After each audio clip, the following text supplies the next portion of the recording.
The following is a presentation of the Matt Talk Podcast Network. Listeners of the Short Time Wrestling Podcast, I bring to you the pre-order for the 2018 Matt Talk Online NCAA Division I Fan Guide, the digital preview guide that's over 200 pages of facts, stats, results. If there is a result that happened in NCAA wrestling and that wrestler is in the NCAA Division I championships coming up in Cleveland, I guarantee you that result will be in the guide. Save yourself $5 by using the offer code podcast. Go to matttalkonline.com/fanguide18. Click the I want this button. Click order now, pre-order. It'll be digitally delivered to your inbox on March 13th, maybe even a skosh earlier. Over 200 pages of facts, stats, results. I stake my reputation on the claim that this is the single greatest thing that will add to your knowledge and experience at the NCAA championships. Everything you want to know about 330 wrestlers and all the teams competing, available. matttalkonline.com/fanguide18. Use the offer code podcast. Save yourself $5. It is a short-time listener exclusive. This is the product that ESPN and all the Mad Side broadcasters use, their production truck, their broadcasters. You name it, it's in there. Facts, stats, again, I've said results, pub trivia, all-American lists. You find out all these things from the NCAA championships. I could go on for an entire show about it, but right now, I'm just going to say, matttalkonline.com/fanguide18, offer code podcast. You will not be disappointed.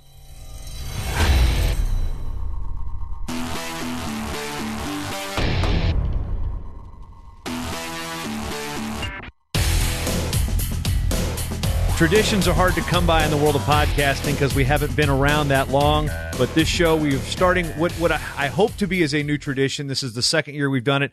We are talking Army-Navy wrestling, a big star match coming up on Friday. This one to be held down in Annapolis. Our guest today, Chris Chionuma, assistant wrestling coach at Army West Point, and Nate Engel from Navy. First of all, let's start with our host, Nate Engel, host being that this duel is in Annapolis. Understand you chowed down at a really good steakhouse in Annapolis tonight.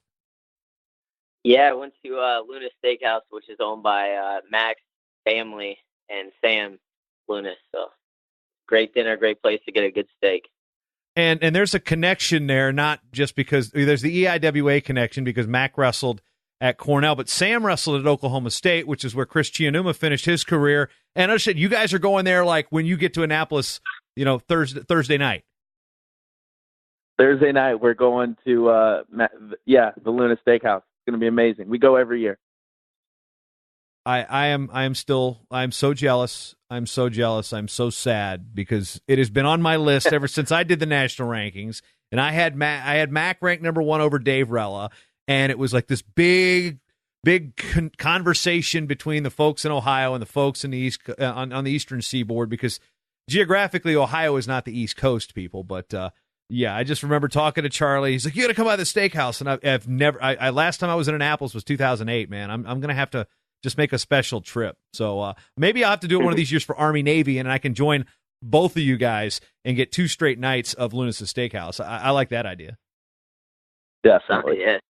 So in case you're just joining us, this is the Short Time Wrestling Podcast. I'm with my excitement and eagerness to talk Army-Navy wrestling. I neglected to introduce the show. I'm your host, Jason Bryant. We talk news, reviews, previews, and interviews to all the relevant topics in wrestling, and it's kind of hard to be irrelevant when it's Army-Navy in anything, especially the sport of wrestling, which Navy's actually kind of controlled the series, but this one always, the schools get amped up for this. Maybe not as many pranks and practical jokes goes along like the football teams do, but Nate Engel, in your 4th year at the United States Naval Academy, what does this rivalry and this Army-Navy duel mean to the Naval Academy from your perspective? Yeah, it's huge. I mean, that's one thing that the alum, the athletic director, the whole academy, that's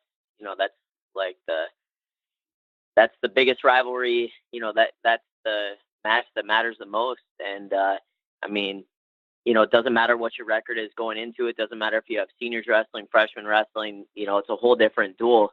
It's huge.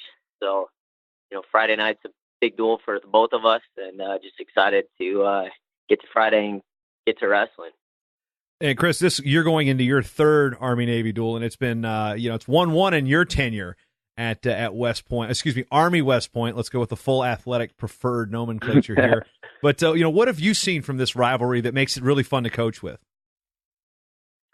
I've seen packed stands, like extremely loud venues.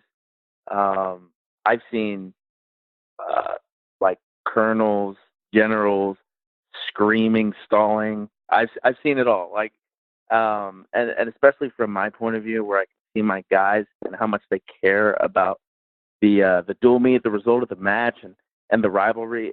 It's unbelievable. I compare it to Bedlam. What goes on between these two teams, and these past 3 years have been amazing to be a part of it. Yeah, I'm glad you brought Bedlam up, because that was going to be just a nice little segue into my next question, because you came from Lindenwood into Oklahoma State, so you understand the rivalry before you get there, but what was it like to experience Bedlam for the first time? Bedlam was amazing. So I didn't follow Division I wrestling at all. I didn't really know what was going on. I just went out and wrestled whoever was in front of me while I was at Lindenwood. And then I came to Oklahoma State. Funny story, John Smith sat me down and pointed to a mural of Pat Smith in his office. And he says, "You know who that guy is?" Like, "Not, I have no idea." Like, who is that? He's like, "That's the first 4-time national champion." I was like, "Oh, it's pretty cool." So that was kind of like my introduction to Division I wrestling. And to be able to wrestle at Bedlam with the Oklahoma State history of wrestling and OU was amazing. To be able to go out and perform in front of fans like that was one of my favorite memories of college wrestling. And what's interesting, you guys have a couple of different, associations or, paths crossing that may not be a correct path crossing. Nate, you grew up in both Florida and California and wrestled at Missouri Valley in the NAIA before going to Army WCAP program in Northern Michigan and wrestling on the Greco circuit for a while. While Chris, you are from Missouri, wrestled at an NAIA program in Missouri, and then ended up wrestling D1. Now you're both D1 assistant coaches at Service Academy. So the NAIA plays a role here. The state of Missouri plays a role here. Just kind of interesting. So Nate, let me go back in time and get your first perspective on the first time you were on the bench for the Naval Academy and Army is sitting there across the mat. Yeah, so I mean, our duel, my first year, we lost. We had a super, super young team. I think we had like 7 freshmen starting. It was a tough duel. We lost. We had a long bus ride home. So yeah, it wasn't the best taste in my mouth that, as a coach you want to have. But it makes you work harder and to get the guys better.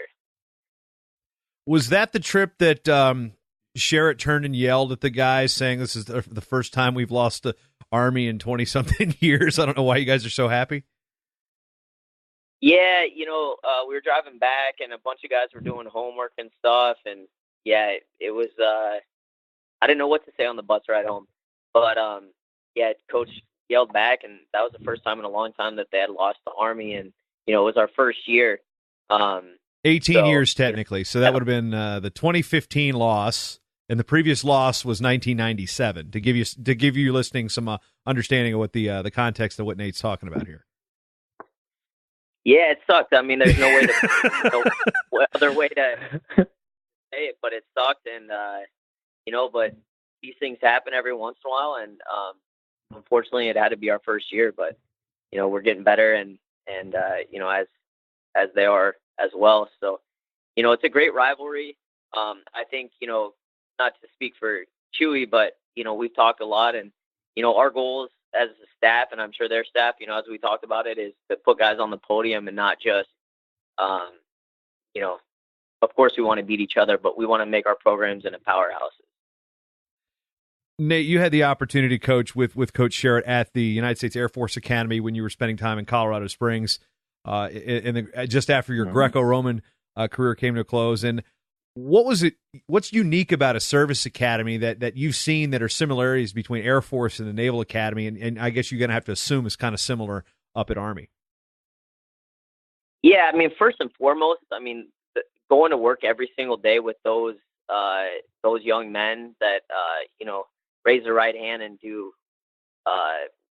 less than 1% of America does in their lifetime to serve their country is just amazing. I mean, they're all extremely, extremely bright young men, and they put their foot on the line every single day and put 100% into it. So I'd say it's pretty similar. Academics, tough at all three. You get an education from any of those service academies, you're going to be set for life. So it's they're pretty similar. I mean, I think different at Navy. I think our athletic department, funding wise, is quite a bit better. But at the end of the day, the young men are the same, and not the same, but same goals and aspirations. Now, you heard Nate mention Chewy, which, as you can probably figure out based on the pronunciation of Coach Chionuma's nickname, is derived from said nickname. Chris, when did you first pick up that nickname? I got it after my brothers. I was known as Little Chewy for the first 4 years of my high school career. So Little Chewy was the nickname, and then as soon as they graduated and I went to college, Chewy became the new one. So coming out of high school, and you wrestled for Mike Haggerty at Blue Springs, which was at the time one of the powerhouses, not just in Missouri but in the country. And you had said you didn't follow Division I wrestling, and you end up going to Lindenwood in the NAI, then NAI. Now they're a Division II program. What was the opportunities presented to you? I mean, how did you feel like your high school career went, and to choose Lindenwood, or were you looking D1, D2? I was looking to go Division I right out of college, or right out of high school, just because, I mean, that was every high school's dream, every high school wrestler's dream. Don Bradley had just gone to Mizzou. Clarence Neely, I think he went to Mizzou first, or maybe he went to Mobat. But I think he started. Didn't he go to West Virginia first? That's right. He went to West Virginia first, and then ended up coming back. He had a trip. He had a couple different schools that he went to, but Division I was the goal. So I applied to a couple different schools. I contacted Mizzou. Didn't get the scholarship that I wanted, and my brother was going to Lindenwood anyways, so I tagged along over there. I didn't really know anything about the history of Lindenwood wrestling. I just knew that my brother was there, and they had a wrestling team, and they offered me a good scholarship. So how did you feel you developed as a wrestler there? Because, coming out of high school, you're not getting the look from Oklahoma State, whereas, all of a sudden you're seeing some success at the NAIA, and then now it's like, hey, well, guess what? Not just D1 is an opportunity, Oklahoma State's an opportunity. Right. So Lindenwood was the best thing for me. One, definitely a big confidence booster. I was a state champ in my high school career, but coming in and getting your butt kicked every day by guys that are better than you was the best thing for me. So I had to move up through the ranks in the wrestling room, and then go out and perform with the tools that I learned in the wrestling room. So basically, learning how to bring out my competitiveness on top of my technique. Right, I could wrestle well. I knew technique, but learning how to apply that in each match and wrestle to my best ability was the biggest thing that I learned in Lindenwood. They just did shark bait. We drilled for like 15 minutes and then went live the rest of the day. So if you didn't kick somebody's ass, you're getting your ass kicked. You know what I mean? I know a lot about getting the rear end beaten more than I do the other. I don't know the successful side of that situation very much, but and that's one thing that, I mean, granted, yes, both you guys are Division I assistant coaches, and you're looking for Division I athletes, but and both you wrestled in the NAI at least for some part of your career. Is that something that maybe you think, getting off topic here a little bit, that more high school kids should probably pursue or take a serious look at the Division II, Division III NAI realm if they're serious about wrestling, but rather than getting fed to the wolves at Oklahoma State or something your freshman year and end up quitting and hating the sport? Definitely. I think you should definitely take a look at each team that you're wanting to go to. But if you have the opportunity to go out and start on a team and then compete under the lights, then do it. If you're just going to whatever, State College University, just to go to State College University, it's very generic term gonna, there. State College University, huh? Right? you're not gonna achieve any of your goals. But if you're going somewhere, right, and it could be community college tech or ITT tech, whatever, but you go out there and we're serious about success. Your ability,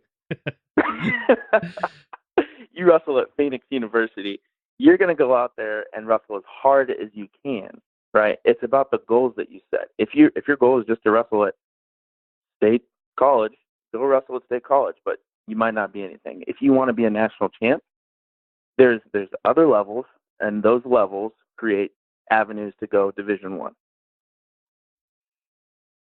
State College University. This section of the program brought to you by Dr. Thunder and Dr. Perky. Yeah, I'm just thinking about the Walmart and Kmart off brands right now. And Nate, you grew up wrestling in California and Florida. Matter of fact, when you were in Florida, one of your high school teammates was one of the guy who squatted on my couch for a summer at Old Dominion, Brad Alford. But you took a route to the NAIA, first going to William Penn and then to Missouri Valley. So how did you end up wrestling in the NAIA? Yeah, so I weighed about 112 pounds soaking wet my senior year, and I came down to Dana College and William Penn. And I decided to go to William Penn because I had a friend that was from the area that was going to school there. So I went there, wrestled for 2 years, lost in the blood round twice, and decided that I needed to change something or I wasn't going to get the results I wanted. So I went to Missouri Valley because they won nationals my freshman year. And Coach Mockles is probably one of the best people I've ever met in the sport of wrestling. So I'm glad I transferred there. We finished second my junior year to Lindenwood, unfortunately. But so that's how I ended up at Missouri Valley. Yeah, were you at William Penn the same time Marty Usman was, or did you guys cross paths there?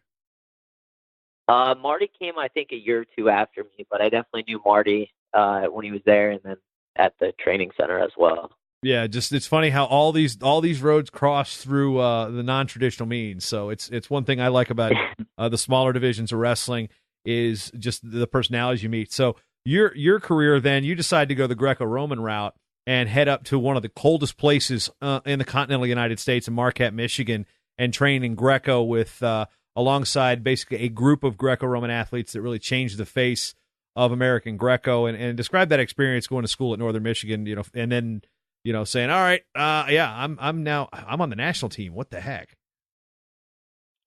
Yeah, so I went up there on a whim. Yvonne offered me scholarship to go up there. He said, come up second semester, and if you do well, we'll give you a scholarship to do your master's. I knew Spencer and Harry just through wrestling, and when I went up there, I mean, you name it, like you said, the Greco-Roman athletes of that time were up there. So it was an amazing experience. Yvonne, I think, is one of the best Greco-Roman coaches out there in the world. He's kind of like the secret weapon of USA Wrestling. So going up there, lots of guys, I mean, Spencer was making Olympic teams, Harry was making world teams and winning world medals. So going up there, I got my butt kicked every day for probably 2 months straight, and then figured it out, and then made my first national team in 2010, and decided that, I wasn't really paying my bills. I mean, I was able to pay them, but I didn't have anything left over. So then I joined the World Class Athlete program in the Army. Yeah, and what was it? Was it those beatings that caused you to lose your hair? I'm kind of wondering about that. No, I think that was just terrible genetics from my mom's side.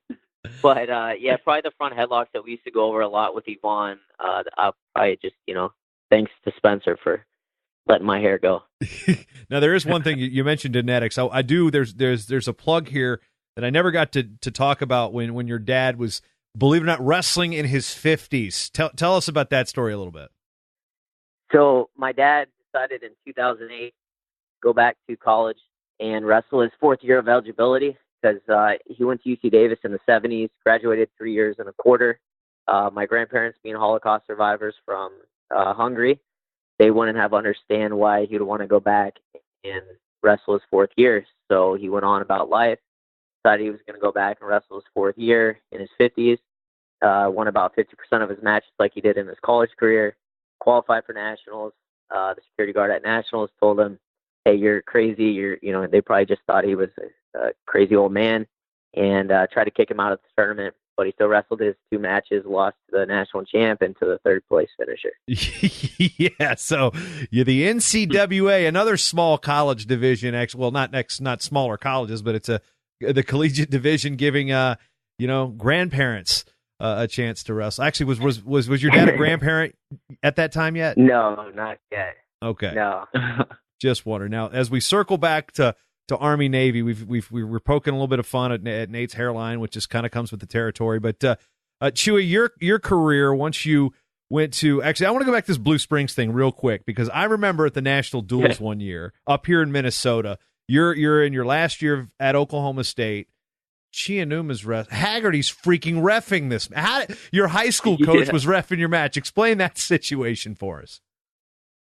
So it happened a couple times, but I mean, even at tournaments before then, I think he might have been at the Linwood Open or a couple of different tournaments. He would go out of his way to not ref my matches. So I thought that was going to be the norm, but we get to national duels and he's reffing the whole duel. And I get out there. I lost the match, didn't get my hand raised that time, but it was just a bizarre thing because I want to go to him for advice, but he's the ref. So I don't know. It was pretty cool. Really good experience. Really good experience to have him like in a different role watch me wrestle, because he's been there since the beginning. He watched me wrestle since I was a youth wrestler. Then he coached me in high school. He was my mentor when I was at Lindenwood, and then he refed me when I was at Oklahoma State, even at some duels in Gallagher-Iba. So the guy's seen every bit of my wrestling career. You know, when he tosses the coin, it looks to you top, bottom, neutral. Do you look at your corner? Did you look at the ref? Look at Haggerty. What do you think? I think I looked at both. I was like, hey, well, what do you want me to do? It was bizarre. I wanted to go to him for some advice, but I couldn't, obviously. It was a cool experience. Now, how often, you got a good mind and a guy named John Smith, and at the time you had, Guerrero and guys like that around the program. I mean, to get advice. I mean, how often did you call back to Haggerty for advice in college? Definitely with wrestling questions, or with reffing questions, definitely with like psychological questions, not really much with like technique and stuff, because John Smith and all the Oklahoma State staff hammered that into me. But mostly like, I think Haggerty got me to throw away a foot-long Subway sub somehow. I went into his office with the sub, and then it was in the trash when I walked out. I don't know what happened, but the guy knows how to read minds, and apparently change your mind if you're trying to make a decision. So I want to learn that from him. He's a Jedi. Do you remember what type of sub it was? Oh, of course, it was a meatball sub. Okay. No, I'm still kind of pissed off. I mean, what? Oh man, how many years ago was that? But now, when you get into coaching, when did coaching become a reality for you? Was it a call from Kevin Ward, or was it something that obviously there's the Oklahoma State connection there? But what was the draw for you to get into college coaching? I really wanted to be a teacher coming out of college. And I was trying to be a high school teacher over at Union in Tulsa, Oklahoma. Pretty good program. Then I got great program. I was going to be with Crutchmer. Then I got a call from Kevin Ward.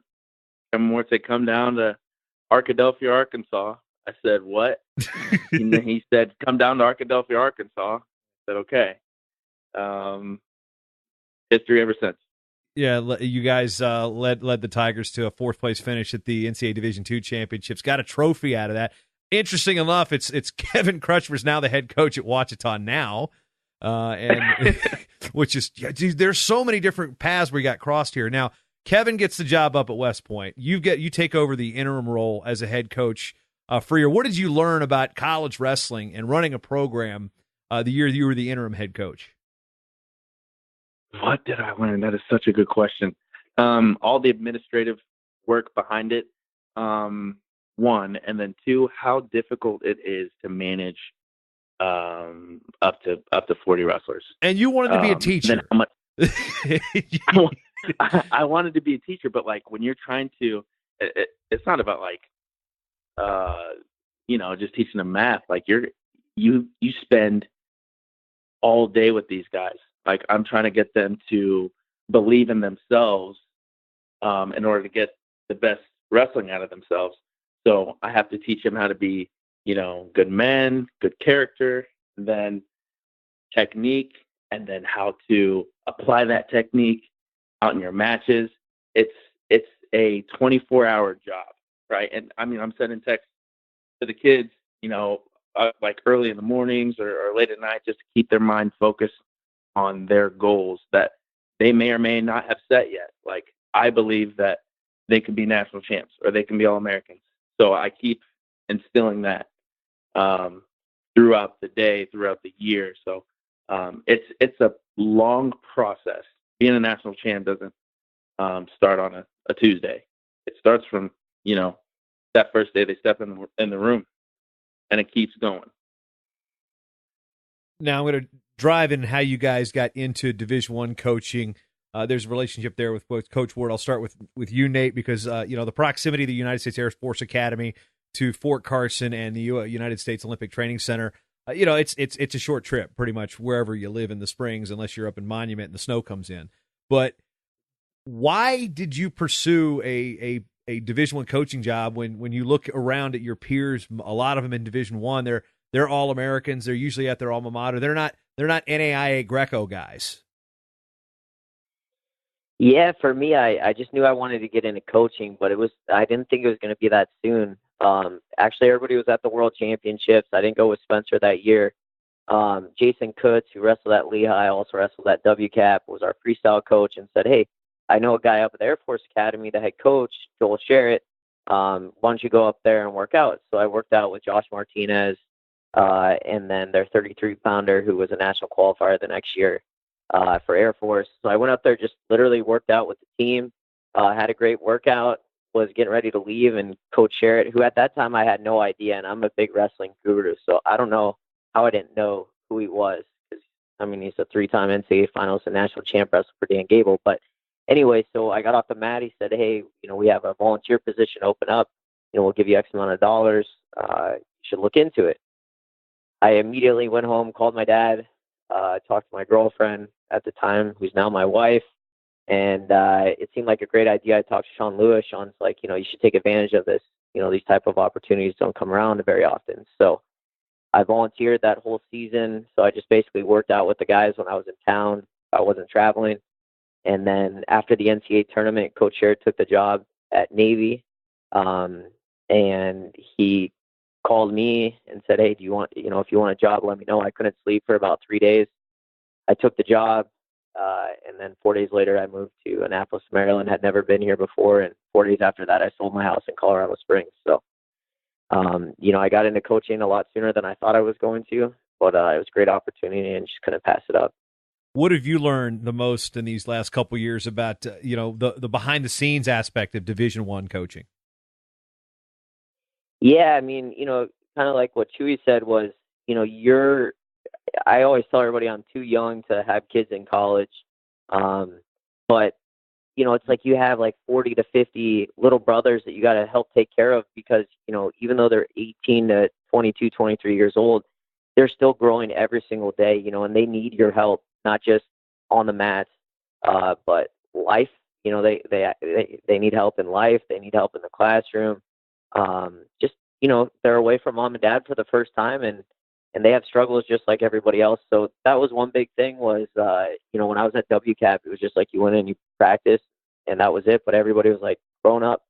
And so in college, you got to be there to help them set goals. You got to help them set goals in the classroom, how to get extra help with their teachers, and how to become better wrestlers and better men and grow up and, get them through 4 years and then, off they go to serve their country. So that was one big thing. I think too was recruiting was huge because, a lot of at 18 and 17, 18 years old, you don't know what you want to do in life. So getting my pitch down to be able to recruit some of the best athletes in the country was something I had to learn. But also it's all about relationships, and that's one thing that I didn't know. Not that recruiting's easy, but like you said, everybody cross paths with somebody that and that they know. And so at some point that young wrestler that you're recruiting knows somebody, or has cross paths with somebody that and so those were a few of the things. And then also just balancing time, being newly married and figuring out how to balance my time on the road with having a wife. Yeah, and it's also interesting that you wrestled for the Army, you coached at Air Force, and now you're coaching at Navy. I mean, the only thing short of that is getting a coaching job at the U.S. Coast Guard Academy up in New England. But how does that dynamic work with your WCAP guys? Now you're going to be actually coaching against the military academy.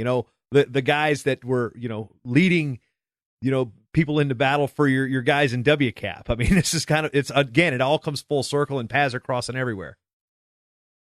Yeah, so I mean, I tell everybody it's a little different because WCAP was totally different. We had a few guys, William Simpson, Phil Simpson, the whole Simpson clan, Patrick Simpson, John Anderson, had all gone to West Point and then came to WCAP. So I just think it's a little different. I mean, we still have that rivalry with the Marine Corps because, I think wrestling at the Armed Forces Championships is one of the toughest, littlest tournaments you'll ever wrestle in, because you don't want to be that guy to lose to the Marine Corps, much less, I don't know how many years, 20-some years maybe, or 18 years that WCAP's won the Armed Forces Championship. So, I was used to that type of rivalry, and then coming to Navy, of course, everybody talks about the rivalry and all that, but, nobody, I got to serve my country, and it's the greatest thing and that I can ever say that I did so far in life. But, it's different, but you know what, at the end of the day, it's wrestling, and like Dan Gable said, wrestling's wrestling. So, it's not that big of a deal. Bringing this all back together to the Army-Navy match, which as I'm reading the notes, this is part of the Army-Navy Star Series. I'm going to throw a pitch in here. Presented by USAA. Apparently, the schools are 9-9-2 against one another coming in to this match. So in the other sports this year, it's even. It's dead even. And Army had the last win, and actually 2 of the last 3. And Nate, your team, you've got a huge crop of seniors, 15 seniors that you're going to be honoring before this bout. And it's got to go in cycles in service academies. A lot of these guys have spent time building. They're finally in the starting lineup. What is it about this team that's different from some of the other teams you've coached heading into the Army-Navy match? Yeah, I mean, for us, those guys were there as freshmen when we lost our first year. So, I know that they think about that daily. But, they bought into how we wanted to get this program moving along and to, how we wanted to coach it. So for them, there's a lot on line for them because, you don't want to be that senior class that goes out, without the W. So, everybody's ready. I mean, we got freshmen in the lineup. We got sophomores in the lineup. We got a junior and like you said, 15 seniors that are graduating. So, I know they want to go out with a W and, on Friday night. So, I mean, it's just another match. Or I shouldn't say that's not another match, but they just got to go out there and wrestle and do their thing. They've been working for 4 years at this, and just set the standard. And on the flip side, Chewy, you're looking at the Army West Point lineup. 7 freshmen or sophomores, so this is really the opportunity to really get a lot of guys from a first true class from you and Coach Ward in there. I mean, there's some upperclassmen that are part of that early class, but this is one you guys have had your hands on since you got there. And young team. You look at some of the records. Most of the guys are above 500. But what's been the learning curve for this group of freshmen, sophomores you got in there heading into this match? Patience, learning how to be patient as a coach and their mentor. We're young and talented, and they all 7 of those freshmen and sophomores are dangerous. They're just very dangerous. And then, it's about putting those matches together. They're very young. So it's just going to be about patience. We have to continue to coach them in the right direction without being too hard on them, but knowing that there's more to gain out of their wrestling, that they should always try to get more out of their wrestling whenever they're in competition. So we know we're doing the right things. The process is there. The progress is coming, and it's been coming. Our open tournaments that we're going to, we're getting better and better results. Our guys are wrestling harder. We're getting more bonus point wins, which has been a big emphasis this part of the year. So this is, it's a young and talented team, and with that, it just takes a lot of patience. So our guys are capable of beating top 20 guys, top 10 guys, but we need to be patient and guide them to, their best wrestling, so they can beat those guys, so they're poised to beat the best guys. Both of you have large rosters. I mean, it's a service academy. You're going to carry a lot of guys, and you don't see, you see attrition, but you don't, they're part of this team, and you've got depth where you can plug guys in. You're never forfeiting weight classes, it seems, either one of you. But, start with keeping it with you, Chris. What is one of the challenges that you and Coach Ward have in getting all these guys mat time throughout the course of the season?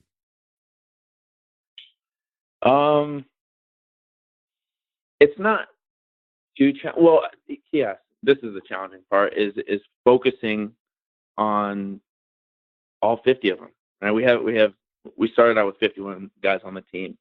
Probably have like 49 now. So yeah, like you said, the attrition rate is low.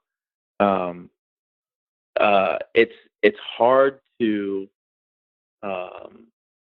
sit down and analyze every single match that each one of your wrestler wrestles, which is ideal, right? You want to be able to sit down and watch each one of your wrestlers' matches.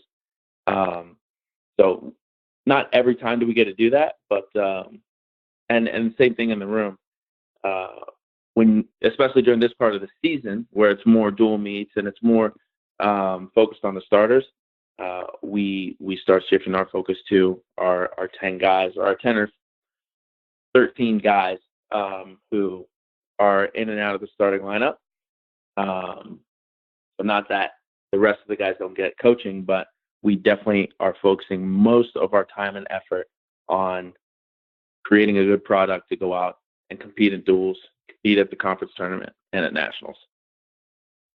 Nate, one thing that you've had had experience with rather at both Navy and Air Force is the incoming freshmen when they come in. A lot of them aren't, fresh out of high school. They spend a year at their respective prep schools, and something that they don't all go into the academies. They actually, can make a decision to say, all right, I'm going to go somewhere else after that prep school year. But how much does that help with getting the adjustment process for these athletes? And okay, you're going to the prep school for a year. You're going to wrestle with our team. You're going to wrestle. Some of you are going to go to the NCAA nationals if you qualify. The prep school situation is definitely a unique aspect of the service academies. Yeah, no, I think it's a great thing because that's our way of, technically redshirting people. So wrestling, it's a huge thing because, at 18 years old, 17 years old, you got to grow just as a man and physically and mentally, and then learning how to wrestle at college, because you're going to step out on the mat, and it doesn't matter if you're a state champ or a 3-time state champ, but, everybody's good at this level. So, wrestling wise, it's great. Academically, it really helps because at the prep school, you're going to take the same type of academics that you're going to end up taking your freshman year anyway. So that helps. And then also just military wise is, learning how to wear your uniform, the ranks, that type of stuff. So it's a huge thing, I think, with the prep schools to be able to send our guys that way, because they get to compete at a ton of open tournaments. They get to compete at a national championships. So once they get to, the academy, they're ready to go. And it's not like trying to catch up and, a 4-month, 5-month, 6-month adjustment period wrestling wise. And then academically as well, they're, by the time they get to Navy, they're ready to go academically as well and do really well in the classroom. Chewy, do you and Coach Ward ever have these, like, what the heck are we doing here moments, knowing that just a couple years ago you guys were coaching Division II in Arkadelphia, Arkansas, and now you're leading one of the most prestigious, one of the top athletic programs and one of the most prestigious institutions in the country? I'll tell you what. Literally every year or every time that we take a charter bus, we look at each other and laugh, because 4 years ago, we were driving 2 12-pack vans, 12 or 13 hours up to Indiana or 5 hours over to Oklahoma. Like, we were driving us everywhere, mopping our own mats, doing our own laundry, and we made it. That's what we always tell each other. We made it. We finally made it. So it's cool.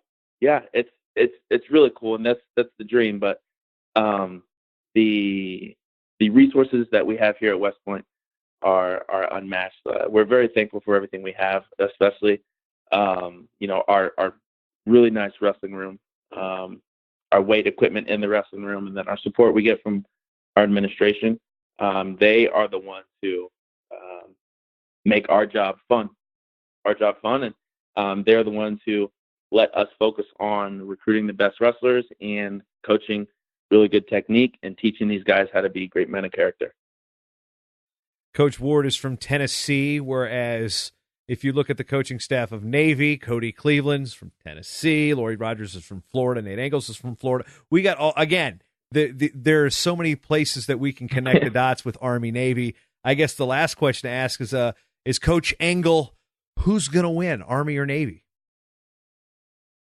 Well, I mean, we're going to go out there, we're going to wrestle 10 matches hard and hopefully, not hopefully, but, get our hand raised and go out on top. One crazy thing that I don't know if either of you knew this is Phil Simpson, the year that he took second at the NCAA championships, wrestled in the Army-Navy duel, of course, was at Annapolis and lost to a backup wrestler from Navy the year he took second at the NCAAs. I was just talking to William, his brother, about this at the All-Academy Championships. So, it's the toughest duel I think that Army or Navy will ever wrestle in their careers, because nobody wants to lose. And so I think our guys are prepared, and, we're just going to go out there and wrestle one match at a time.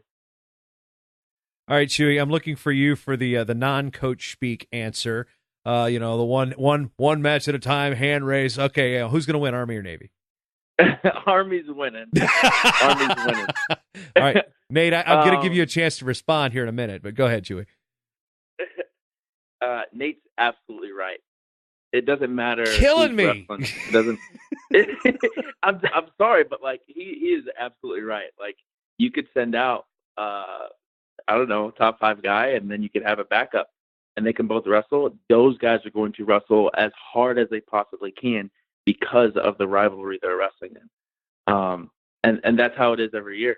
That's why it's been so close the past couple of years, because these guys believe in themselves and they believe who they represent on their singlet.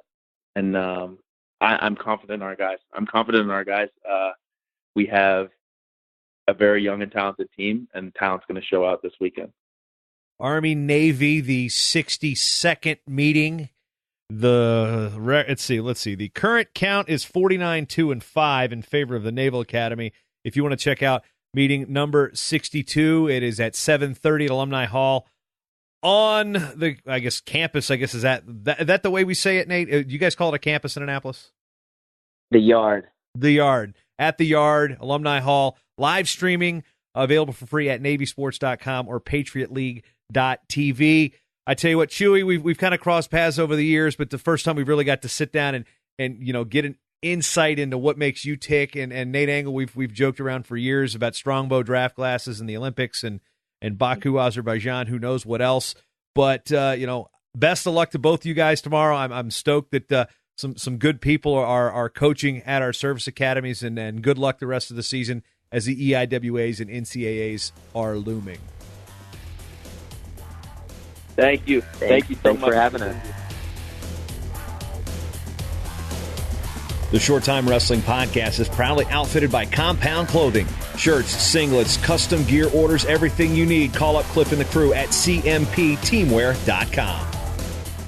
First time listening? Well, you can change that by going to matttalkonline.com/get-short-time to subscribe on Apple Podcasts or listen on your favorite podcatcher at matttalkonline.com/listen. This show is part of the Matt Talk Podcast Network. For more wrestling podcasts, head over to matttalkonline.com.